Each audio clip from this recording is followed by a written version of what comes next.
Good morning, students. I am your Hindi teacher from Premchand Memorial Public School. Today I am going to teach you chapter number 1 भाषा, बोली, लिपि और व्याकरण।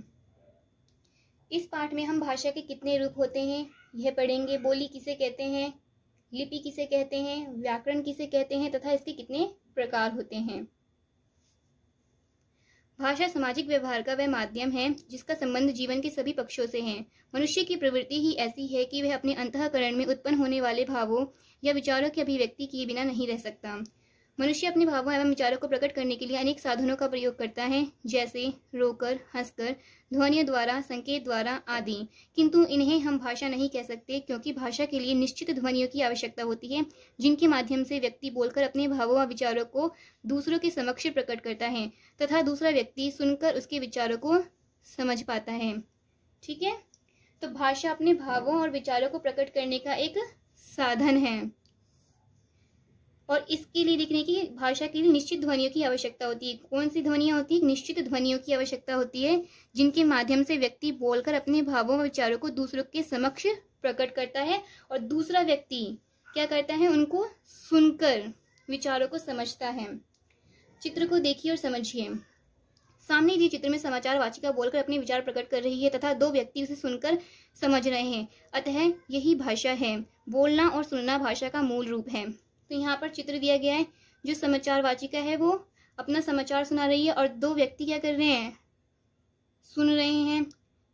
तो इस तरीके से बोलना और सुनना क्या है? भाषा का मूल रूप है। इसके अतिरिक्त भाषा को लिखकर भी प्रकट किया जाता है और पढ़कर समझा जाता है। अतः भाषा द्वारा अपने मन के भावों और विचारों को बोलकर और लिखकर प्रकट किया जाता है और उन्हें सुनकर तथा पढ़कर समझा जाता है। भाषा वह साधन है जिसके द्वारा बोलकर या सुनकर तथा लिखकर या पढ़कर भावों और विचारों का आदान प्रदान किया जाता है। भाषा के रूप। भाषा के अब हम रूप पढ़ेंगे कि भाषा के कितने रूप हैं। भाषा के दो रूप प्रचलित हैं। ठीक है, हिंदी में भाषा के मुख्यतः दो रूप प्रचलित हैं। पहला मौखिक भाषा तथा दूसरा लिखित भाषा। मौखिक भाषा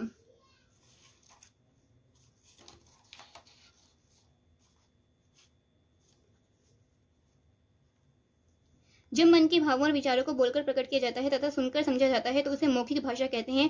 परस्पर बातचीत करना, टेलीविजन पर समाचार सुनना, कवि सम्मेलन, भाषण, वाद विवाद आदि में भी मौखिक भाषा का प्रयोग किया जाता है। तो मौखिक भाषा क्या होती है? जब हम अपने भावों और विचारों को बोलकर किसी के सामने प्रकट करते हैं तथा सुनकर समझा जाता है, तो उसे क्या कहते हैं? मौखिक भाषा कहते हैं। फॉर एग्जाम्पल, मौखिक भाषा के जो कुछ यहाँ पर उदाहरण दिए गए हैं: टेलीविजन पर समाचार सुनना, भाषण, वाद विवाद इत्यादि। लिखित भाषा जब मन के भावों और विचारों को लिखकर प्रकट किया जाता है तथा पढ़कर समझा जाता है तो उसे लिखित भाषा कहते हैं। कहानी, उपन्यास, नाटक, पत्र, समाचार पत्र, पोस्टर आदि में लिखित भाषा का प्रयोग किया जाता है। ठीक है, यहाँ पर मन के भावों और विचारों को जब लिखकर प्रकट किया जाता है और उसे पढ़कर समझा जाता है तो उसे कौन सी भाषा कहते हैं? लिखित भाषा कहते हैं। फॉर एग्जाम्पल, यहाँ पर कुछ उदाहरण हैं: उपन्यास, नाटक, पत्र, समाचार पत्र, पोस्टर आदि। Okay class. हाँ, तो यहाँ पर एक और चीज मैं आपको बताती हूँ। मौखिक भाषा को जो है शिक्षित और अशिक्षित दोनों वर्गों के लोग समझते हैं और जानते हैं, और लिखित भाषा का प्रयोग केवल शिक्षित वर्ग के लोग द्वारा ही किया जाता है। ठीक है क्लास। कभी कभी हम संकेतों का प्रयोग करके अपनी बात दूसरों तक पहुंचाते हैं, तो भाषा का यह रूप सांकेतिक भाषा कहा जाता है। जैसे अध्यापिका द्वारा मुंह पर उंगली रखकर छात्रों को चुप रहने का संकेत करना। संकेत मतलब इशारा, यानी जब हम कभी कभी इशारा करते हैं, जैसे हमने बोला कि हाथ हिलाकर कि यह मत करो, तो ये हाथ जब हिलाया हमने तो ये एक इशारा हो गया। तो यानी इसका क्या अर्थ होता है? ये एक सांकेतिक भाषा होती है जिसे हम सांकेतिक भाषा कहते हैं। संकेतों द्वारा हम अपने सभी प्रकार के विचारों को दूसरों तक नहीं पहुंचा सकते तथा कभी कभी संकेतों का आशय भी अच्छी तरह समझ में नहीं आता, इसलिए व्याकरण में सांकेतिक भाषा को मान्यता नहीं दी गई है। तो यहाँ पर क्या है? व्याकरण में सांकेतिक भाषा को मान्यता नहीं दी गई, क्योंकि कभी कभी ऐसा कुछ होता है कि जब हम संकेत को अच्छी तरीके से समझ नहीं पाते, उसमें शब्द नहीं होते, उसमें वाक्य नहीं होते, जिसके कारण जो है हम उसका कभी कभी उल्टा अर्थ भी निकाल लेते हैं। तो इसीलिए व्याकरण में सांकेतिक भाषा को मान्यता नहीं दी गई है। Okay class. लिखित भाषा का महत्व। भाषा जगत में लिखित भाषा का बहुत अधिक महत्व है, क्योंकि हम लिखित भाषा के ज्ञान कोश को आने वाली पीढ़ियों तक पहुंचाते हैं। रामायण, रामचरितमानस, महाभारत जैसे पौराणिक ग्रंथ पाते हैं, क्योंकि भूतकाल ने उसका लिखित रूप हमें सौंपा। विज्ञान, गणित, ज्योतिष विद्या के विषय में वर्तमान लोग जानकारी प्राप्त कर रहे हैं तथा भविष्य में भी लोग जानकारी प्राप्त करेंगे, क्योंकि उनके लिखित रूप उपलब्ध हैं। संसार में विभिन्न भाषाएं बोली और लिखी जाती हैं, जैसे हिंदी, अंग्रेजी, जर्मन, चीनी, रूसी, फ्रेंच, उर्दू, अरबी आदि। क्लास, संसार में लिखित भाषा का बहुत अधिक महत्व है, क्योंकि हम आने वाली पीढ़ियों तक उसके ज्ञान को पहुंचा पाते हैं। अब आप यहाँ पर उदाहरण दे सकते हैं कि आज हमारे पास रामायण का लिखित रूप मौजूद है, क्योंकि उस काल में रामायण को लिखित रूप में लिखा गया था, तभी वो आज हमारे पास मौजूद है, हम उसे पढ़ पा रहे हैं। ठीक है। भारत की भाषाएं। विश्व में अन्य देशों की अपेक्षा भारत में सर्वाधिक भाषाएं बोली जाती हैं, इसलिए भारत को बहुभाषी देश भी कहा जाता है। भारत के संविधान द्वारा 22 भाषाओं को मान्यता प्राप्त है, जो इस प्रकार हैं: हिंदी, उड़िया, तेलुगु, मलयालम, डोगरी, संथाली, असमिया, उर्दू, पंजाबी, मैथिली, नेपाली, संस्कृत, कश्मीरी, कन्नड़, बांग्ला, सिंधी, बोडो, गुजराती, तमिल, मराठी, मणिपुरी, कोंकणी। ये भारत की भाषाएं हैं जो सबसे ज्यादा भारत में बोली जाती हैं। ठीक है क्लास। अब हम राष्ट्रभाषा के बारे में पढ़ेंगे। राष्ट्रभाषा संपूर्ण राष्ट्र के निवासियों द्वारा दैनिक जीवन में व्यवहार में लाई जाने वाली भाषा राष्ट्रभाषा कहलाती है। हिंदी हमारी राष्ट्रभाषा है। तो जो हम अपने दैनिक जीवन में जो भाषाएं बोलते हैं वो राष्ट्रभाषा, यानी जो दैनिक जीवन में जो व्यवहार में लाई जाने वाली भाषा होती है वो हमारी कौन सी भाषा होती है? राष्ट्रभाषा होती है, जो हम दैनिक जीवन में बोलते हैं। तो यहाँ पर हिंदी हमारी राष्ट्रभाषा है। राजभाषा देश के कार्यालयों और राजकाज के कार्यों में प्रयोग की जाने वाली भाषा राजभाषा कहलाती है। हिंदी भारत की राजभाषा है। तो यानी जो देश के कार्यालयों यानी देश की जो प्रशासनिक कामकाज होते हैं उसमें प्रयोग की जाने वाली भाषा कौन सी भाषा होती है? राजभाषा। हिंदी भारत की राजभाषा है। मातृभाषा जिस भाषा में कोई शिशु पलता बढ़ता है उसे मातृभाषा कहते हैं। प्रायः माँ से ही शिशु बोलना सीखता है, अतः उसे मातृभाषा कहना सार्थक है। यदि हम चाहें तो उस परिवार या परिवेश की भाषा भी कह सकते हैं। Okay class. मानक भाषा भारत जैसे विशाल देश में अनेक भाषा भाषी लोग रहते हैं, अतः भाषा में एक रूपता और अनुशासन लाने के लिए उसके मानक रूप की आवश्यकता होती है। भाषा के मानक रूप का सबसे बड़ा लाभ यह है कि जहाँ कहीं भी हिंदी का प्रयोग होता है इसी मानक रूप के अनुसार होता है। जैसे अमानक रूप, यहाँ पर हमें अमानक रूप दिए गए हैं और यहाँ पर हमें मानक रूप दिए गए हैं। तो भाषा के मानक रूप का जो सबसे ज्यादा लाभ क्या है कि वो बिल्कुल सही होते हैं लिखे हुए। ठीक है क्लास। तो अगर हम हिंदी में मानक का जो प्रयोग करते हैं, मानक रूप का प्रयोग करते हैं, वो इस प्रकार से करते हैं, और अमानक रूप जो है ये होते हैं। तो मानक रूप जो होते हैं वो बिल्कुल सटीक होते हैं, बिल्कुल सही होते हैं। अर्थात हम जब शुद्ध हिंदी लिखते हैं तो मानक रूप के अनुसार लिखते हैं। Okay class. बोली का अभिप्राय स्थानीय तथा घरेलू भाषा से है। यह किसी स्थान विशेष में अपनाई जाती है तथा इसका क्षेत्र सीमित होता है। तो बोली क्या है? वो स्थानीय और घरेलू भाषा है जो कि एक स्थान विशेष में जो है अपनाई जाती है, और इसका क्षेत्र क्या होता है? बहुत कम होता है, बहुत ही सीमित होता है। भाषा के क्षेत्रीय या स्थानीय रूप को बोली कहते हैं। बोली का अपना कोई लिखित साहित्य नहीं होता। लोकगीत, लोक कथाएं आदि ही उसका समृद्ध यानी आदि ही जो है इसको समृद्ध बनाते हैं। तो यहाँ पर क्या बताया कि जो बोली है उसका कोई भी लिखित साहित्य नहीं है। जितनी भी बोली में लोकगीत बनती है, लोक कथाएं बनती हैं, वही बोली को जो है समृद्ध बनाती हैं। उपभाषा बोली का जब थोड़ा विकास हो जाता है तब उसका क्षेत्र बढ़ जाता है और उसमें साहित्य की रचना होने लगती है। इस स्थिति में वह उपभाषा के नाम से जानी जाने लगती है। बोली केवल बोलचाल में प्रयोग की जाती है। बोली क्या होती है? केवल बोलचाल में प्रयोग की जाती है। ठीक है क्लास। इसका लिखित रूप में प्रयोग नहीं होता, जबकि उपभाषा बोली का लिखित रूप है। उपभाषा क्या है? बोली का लिखित रूप है। और जबकि बोली क्या होती है? उसके कोई लिखित रूप नहीं होता, और जो उपभाषा होती है हम उसको लिख सकते हैं, उसका हम साहित्य यानी इसको हम साहित्य में भी बदल सकते हैं। उदाहरण के लिए ब्रजमंडल के घरों में बोली जाने वाली ब्रज भाषा उदाहरण के लिए ब्रजमंडल के घरों में बोली जाने वाली भाषा ब्रज बोली है, परंतु उसके जिस रूप को पढ़े लिखे लोग प्रयोग में लाते हैं वह उपभाषा है। ठीक है क्लास। बोली और भाषा में अंतर। बोली यह मुख्यतया बोलचाल के काम आती है। ठीक है, बोली जो है वो बोलचाल के काम आती है जो हम यूज करते हैं। ऐसे ही भाषा ये बोलचाल के साथ साथ प्रमाणिक लेखन के भी काम आती है। जो भाषा होती है हम उसको भाषा को बोलचाल में भी प्रयोग करते हैं और साथ ही साथ लेखन विधि यानी लेखन विधि में भी हम इसका प्रयोग करते हैं। बोली इसकी लिपि आवश्यक नहीं, यानी इसकी जो लिपि है वो आवश्यक नहीं है, लेकिन जो भाषा है इसकी एक लिपि अवश्य होती है। इसका व्याकरण सुनिश्चित नहीं होता। किसका व्याकरण सुनिश्चित नहीं होता? बोली का। लेकिन इसका सुनिश्चित व्याकरण होता है। तो भाषा का जो है एक सुनिश्चित व्याकरण होता है। इसमें प्रमाणिक साहित्य नहीं होता, जैसे गढ़वाली, राजस्थानी या बुंदेली के प्रमाणिक ग्रंथ ना के समान है। बोली भाषा का आरंभिक रूप है। ठीक है, तो अब देखने हैं कि इसमें जो है प्रमाणिक साहित्य नहीं होता, जैसे गढ़वाली, राजस्थानी या बुंदेली, ये प्रमाणिक ग्रंथ जो है वो ना के समान है। और बोली जो है भाषा का शुरुआती रूप है। बोली क्या है? भाषा का शुरुआती रूप है। वहीं अब भाषा इसका प्रमाणिक साहित्य होता है, यानी इसका एक साहित्य भी होता है।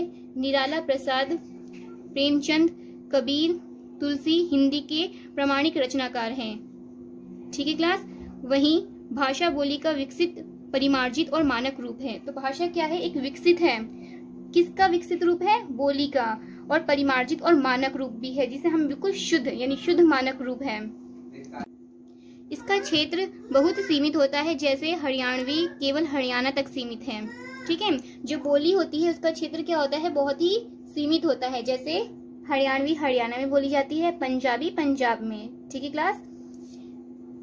इसका क्षेत्र विस्तृत होता है, जैसे हिंदी भारत में ही नहीं भारत के बाहर भी फैल रही है। अब जो भाषा है, भाषा का क्षेत्र क्या है? विस्तृत है। और ये साथ ही साथ जो विस्तृत क्षेत्र यानी बहुत बड़ा है भाषा का क्षेत्र, और ये अपने देश में तो बोली ही जाती है, साथ ही साथ बाहर भी बोली जाती है।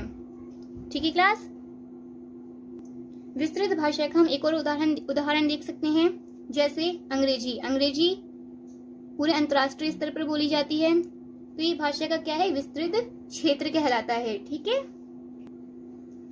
लिपि मौखिक भाषा में ध्वनियों का प्रयोग होता है तथा लिखित भाषा में अक्षरों या वर्णों का।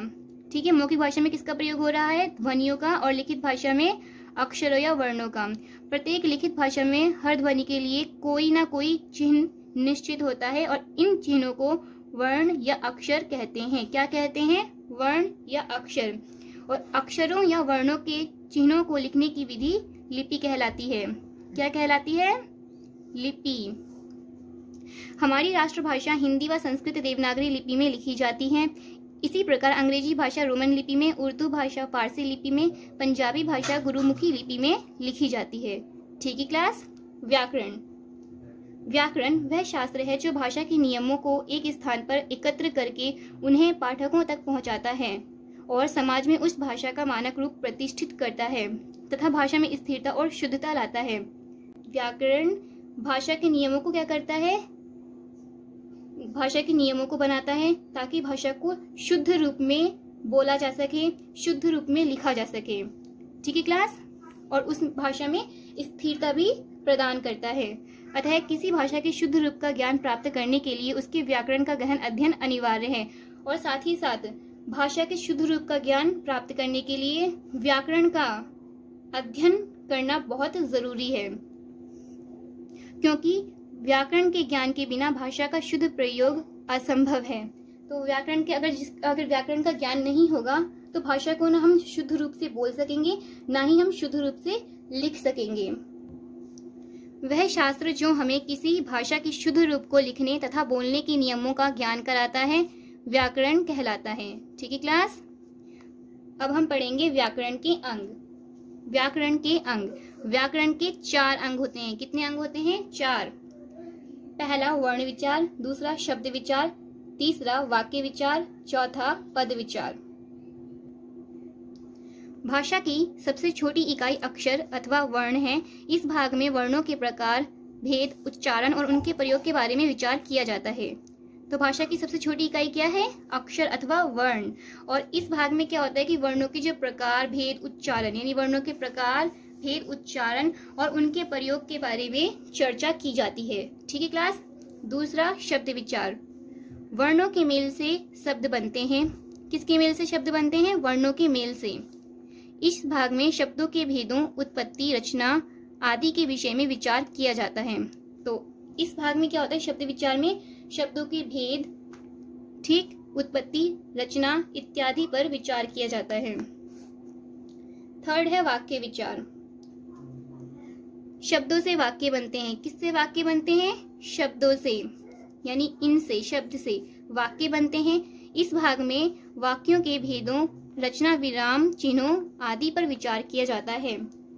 तो इस भाग में किस पर विचार किया जाता है? भेद, रचना, विराम चिन्ह इत्यादि पर। ठीक है क्लास। पद विचार।